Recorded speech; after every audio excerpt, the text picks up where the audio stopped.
Serious. Desert dwellers, what's the strangest, scariest thing you've seen out in the sands? Mom, Grandpa, and toddler me were driving through rural West Texas at dusk. Mom noticed the road looked like it was moving and something was crunching under the tires. She asked what it was. He told her she didn't want to know. She insisted, turned on the brights to reveal it was a tarantula migration. I'm surprised I didn't see microburst further up the list. A boatload of rain and sudden 60 to 80 miles per hour winds. Doesn't sound bad except train doesn't soak in well here, it runs off, so getting hit with rain and wind hard enough you can't do anything but sit and take it, followed by flash flood. I live on the edge of the Mojave Desert. It gets to 115 plus in the summers, so I like to go on long walks by moonlight in the early hours of the morning out in the desert. I was at least 6 miles outside of town when this happened. I know, it's not the smartest, but I kinda like being alone out there. It kinda makes me feel a little more alive in a primal way. It's difficult to describe the feeling. Anyway, a few weeks ago I was out there doing my thing, when I hear a screeching noise, like an inhuman high-pitched whining scream that slowly increased in pitch and volume. The source was within 10 or 15 yards. I fumbled around to turn on my phone's flashlight just in time to see something's leg disappear into the brush. It was like that scene in Signs in the Cornfield where Mel Gibson's character shines his light around just in time to see the alien's foot disappear into the corn. I don't know what it was. I assume it was a tweaker or something because I can't think of any animals in the area that sound like that. If it was a human though, they would have had to be scrambling on all fours to be able to disappear into the sagebrush like that. Needless to say, I didn't stick around to find out exactly what it was. This was in Washington County, Utah. If anybody has an idea of what it might have been, second best guess is a cougar /severe nasal congestion. Went to a park in the desert at 3 a.m. to get away from the lights, try and see a meteor shower. I found darkness, get out of my car, can't see a thing, looking for shooting stars when I hear it, clop clop clop. It gets louder, and more frequent, clop clop, clop clop clop. Panicked, I get back in my car, turn the headlights on, and suddenly there is what sounds like a scream. Wild horses. I am surrounded by wild horses, they're fucking everywhere. I didn't know I was scared of horses, but invisible horses at 3 a.m. freaked me the fuck out. Honestly, might seem like nothing to most, but I stopped to enjoy a view for a while on a dirt bike and truly got turned around. Couldn't find my trail back for like 30 to 45 minutes and was so scared to leave the ridge I was on in case I went the wrong way. No water on me and no one could hear me yelling to get a direction. Finally rode in circles until I found my own tracks going back. Big learning experience. I live in the Sonoran Desert, if this counts. But apparently a few Mexican gray wolves somehow got into our area a few years back. I looked out my back window, I was 7, and was staring straight into the eyes of an enormous gray wolf. I was used to seeing coyotes, but not that, thankfully. All our usually outdoor pets were inside. They, 3 of them, checked out our yard for a while and then left. For a couple of years after that, people in the area reported that apparently they took over the local coyote pack and were leading them to do some pretty bold stuff. Edit. My most upvoted post was about wallets. Why Reddit? Why?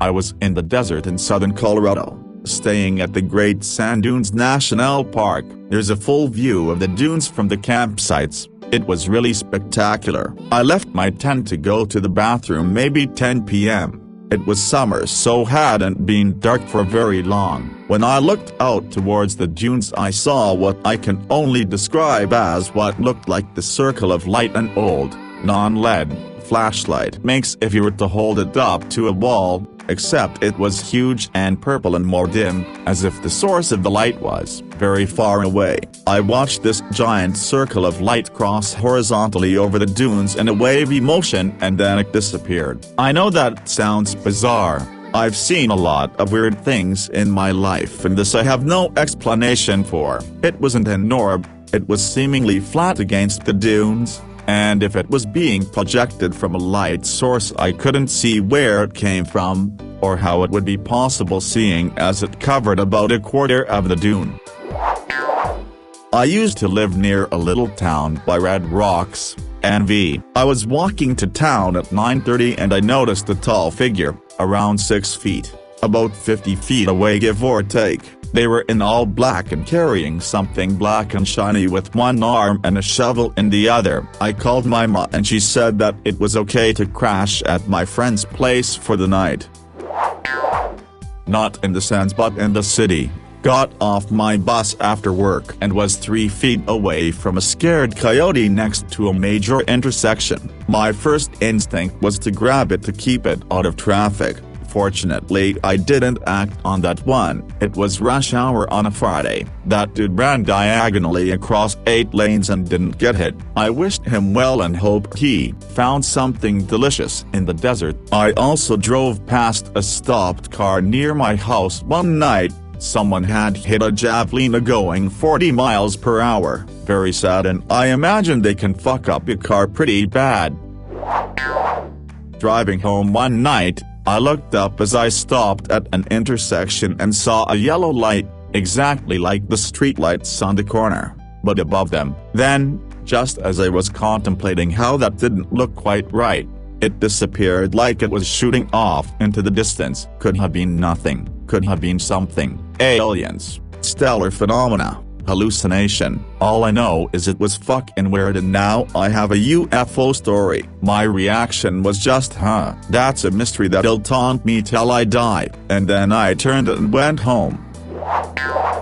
So this was in Namibia when I was really young. I was walking ahead of the group, completely distracted. I decided to let the person in front of me walk ahead, and good thing I did because we ran into a pofadder. Very venomous snake found exclusively in southern Africa I believe, and then we ran into another snake about 350 meters from it. To make my fear of snakes really great that day, there was another pofadder about 400 meters from that one. It was a hot day so it makes sense thinking back on it. Another time I was driving with my dad down the Namibian desert roads and saw an old car that had crashed into the trees years ago. Oh, and when we opened a watermelon on a camping trip, at the campsite we'd found hordes of bees swarmed the camp, so we had to pack up and move to another camp. Used to be a wildlife biologist for the USFS, I have come across most things that live in the desert. I haven't been intimidated by most until the day I was out doing invasive grass surveys and a swarm of killer bees moving the hive flew past my partner and me. It looked like a dark cloud floating above the ground and sounded like prop jet. Hands down the most scared I have been in nature. My body flashed with heat and I was completely frozen. When bees move they all surround the queen in flight. If they had picked up on us as a threat, allergic or not, they could have killed both of us easily.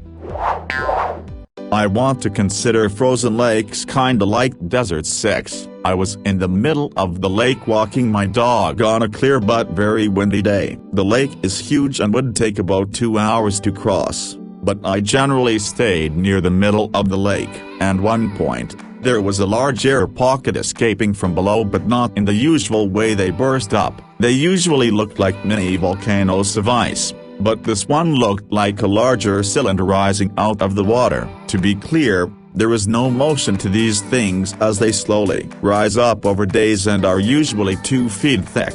This one had not burst yet and my dog kept running on top of it. I was getting nervous so I pushed her off the top as gently as I could. And then I heard it, a big crack sound that vibrated and disappeared as it follows the crack elsewhere. My life flashed before my eyes as this was mid-January in Quebec. Cold, and I'm in the middle of a frozen lake, far from the shore, a pond, falling through the hole on top. I was miraculously caught by a sandbar in the middle of the lake and soaked my boots in less than a foot of water. I laughed maniacally as I easily crawled out of the mini dome created by the air pocket. Now, every summer, I try to find that shallow spot with my kayak to reminisce of. Thanks for reading.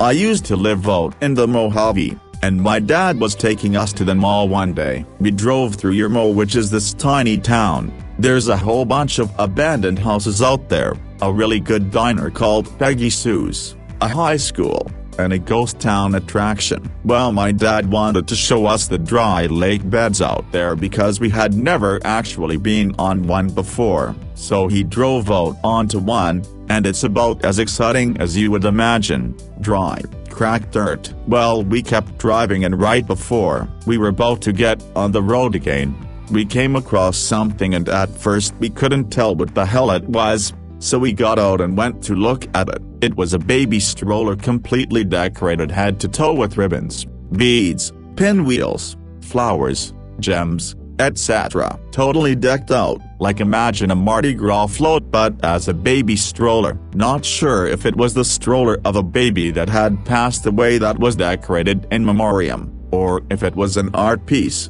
or maybe a homeless person's way of carrying around their belongings that they decorated, but it was just there all alone, drifting in the wind sometimes. I have a picture of it on my old C-lol. I wish I could share it here. Just imagine walking out there at night and seeing some big thing scooting across the lake bed covered in stuff. I'd shed my pants.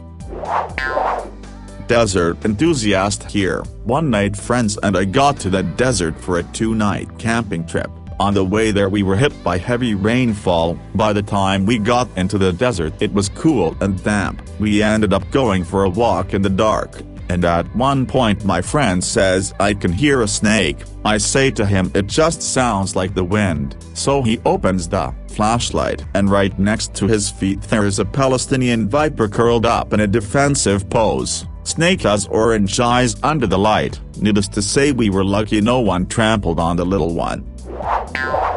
Probably the Salton Sea. From a distance and overhead, it looks like any other refreshing lake or reservoir, an oasis in the desert sands, but it is landlocked with no outgoing river, so the salts and minerals just keep building up every year. You head toward the beach. There is a beach of sand and ancient, crushed-up shells, and the blueness of the water gets darker and darker until you realize that the blueness is just the reflection of the sky, and the water itself is black as tar, and the smell like rotten fish and spoiled eggs, dead fish everywhere, and flies. You don't even want to get close to the water nowadays, but if you did swim in it you would float. The salt in it is so concentrated. This might not sound so scary until you have seen it in person. I was out camping in the desert and some idiot in the campground left a large cooler of beer unlocked. Javelinas, wild pigs, got into the cooler and proceeded to get drunk on beer. Wild pigs are not the nicest creatures, and when they get drunk they don't get happy drunk, they get angry drunk. They rampaged through the campground tearing apart everything they could find, squealing like tortured banshees, and shitting everywhere. Then they all collapsed in a heap in the middle of the campground, passed out. It was a scary 10 minutes. Not usually scary, but in this instance it scared the shit out of me and my friends. We were making camp. It got dark and my friend was fiddling with his flashlight. He says, "Wouldn't it be crazy if a donkey was in our camp when I turned this on?" Sure as shit his light worked and a fucking donkey had ninja snacking between all four of us. This bitch brayed at us, scared the shit out of all of us. Ed a tie for all of the awards, folks. I would honestly say it was what I call to this day the Mirage Man. Note, I wasn't living there, but broke down there. I was somewhere in the California desert when my friend's car died. Neither of us had smartphones, and even then there was no guarantee we would have had a signal. My friend wanted to walk. I said it was a really bad idea. He insisted, and I really didn't want to be left alone for who knew how long without water. We started to walk, and every so often looked back in case a car went by. It was perhaps only after an hour we noticed someone off in the distance that appeared to be following us. Friend asked me if we should turn around. I thought this was too strange. We were in the desert, while the sun was up, basically in the middle of nowhere. Why would someone else be walking? My friend wasn't entirely convinced, and suggested the person might have struck his car and was also walking into tow. I pointed out that we had been walking for an hour, and this was the first we had seen of him. It was too monumental of coincidence that someone could hit a parked car on the side or the road and catch up to us this fast. Long story short, we keep walking, but that figure is closing the distance. We were getting genuinely creeped out. We quickened up our pace as much as we dared in the heat, and every glance back the man was getting closer and closer. Not exponentially so, but noticeable. We found a truck stop not far off, and moved just shy of a jog to sit down and get water from the vending machines. My friend kept watching, and pointed out the man was now holding steady and not getting any further away or closer. My friend asked the driver for a ride after calling his motor club to bail him out. Our eyes were on the man, still there. We got the gas and kept our eyes on the man in the distance. The driver didn't see him. The closer we got to the dead car, now the further the man seemed to be. We made it to the car, with our pursuer nowhere to be seen. Never saw it again. My friend thinks that was death itself, and had we not gotten to the truck stop then it would have gotten us. Once on a remote dirt road in Joshua Tree, I saw a decomposing rattlesnake in the road, so I pulled over to inspect it. It was 3-4 feet long, and had been dead perhaps a week, so it was pretty much intact to tell its story. The snake had been run over, and I found him with his neck turned sharply, biting his body. I was in Butte Valley a few months after the Death Valley Germans disappeared, and explored some of the places they went. It was a shame because there were 2 well-equipped cabins they passed less than an hour walk, where they could thrive for months if necessary. In the other direction, the wash is softer and sandy, and walking it was like walking down a down escalator on the few steep parts. It intersects the road eventually, and the lights of the distant town of Shoshone are visible along that canyon as well. Instead, it turned out they made a grueling hike over an extremely difficult mountain range, expecting to run into guards patrolling their remote military base they saw on a map. It's actually a seldom used bombing range, protected by remoteness and inaccessibility. It's really remote out there and occasionally spooky at night by yourself. Also in that area was the cabin where Charles Manson hid and was finally captured. The bathroom cabinet he was found hidden in was tiny, like the size of a laundry hamper. It made me think of those pictures of a little kid managing to get stuck inside a claw machine. The next time I went through the area, someone had pried this out of the tiny bathroom, leaving nails and holes in the plaster. Sometime after this the whole cabin was burned down. Very anticlimactic as Wild West famous places go. I've explored many interesting but quite dangerous mine shafts. An old silver and borax mine in the Calico Mountains had 2 3-foot tree trunks as timbers holding up the hanging wall where the ore was removed. Over time, the weight caused a few of these to crush and splinter in the middle. There were 3 rickety 20-foot ladders to a lower level,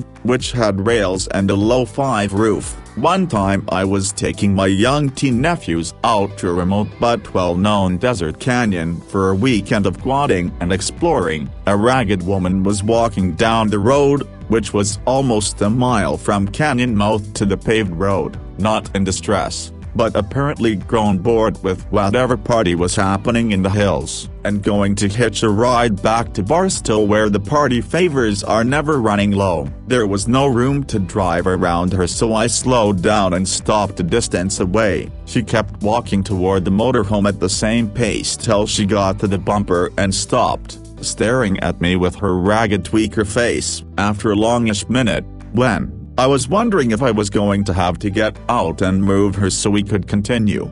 She got this determined look and started marching around to the passenger side. As soon as she was clear of the front, I gunned it and drove off.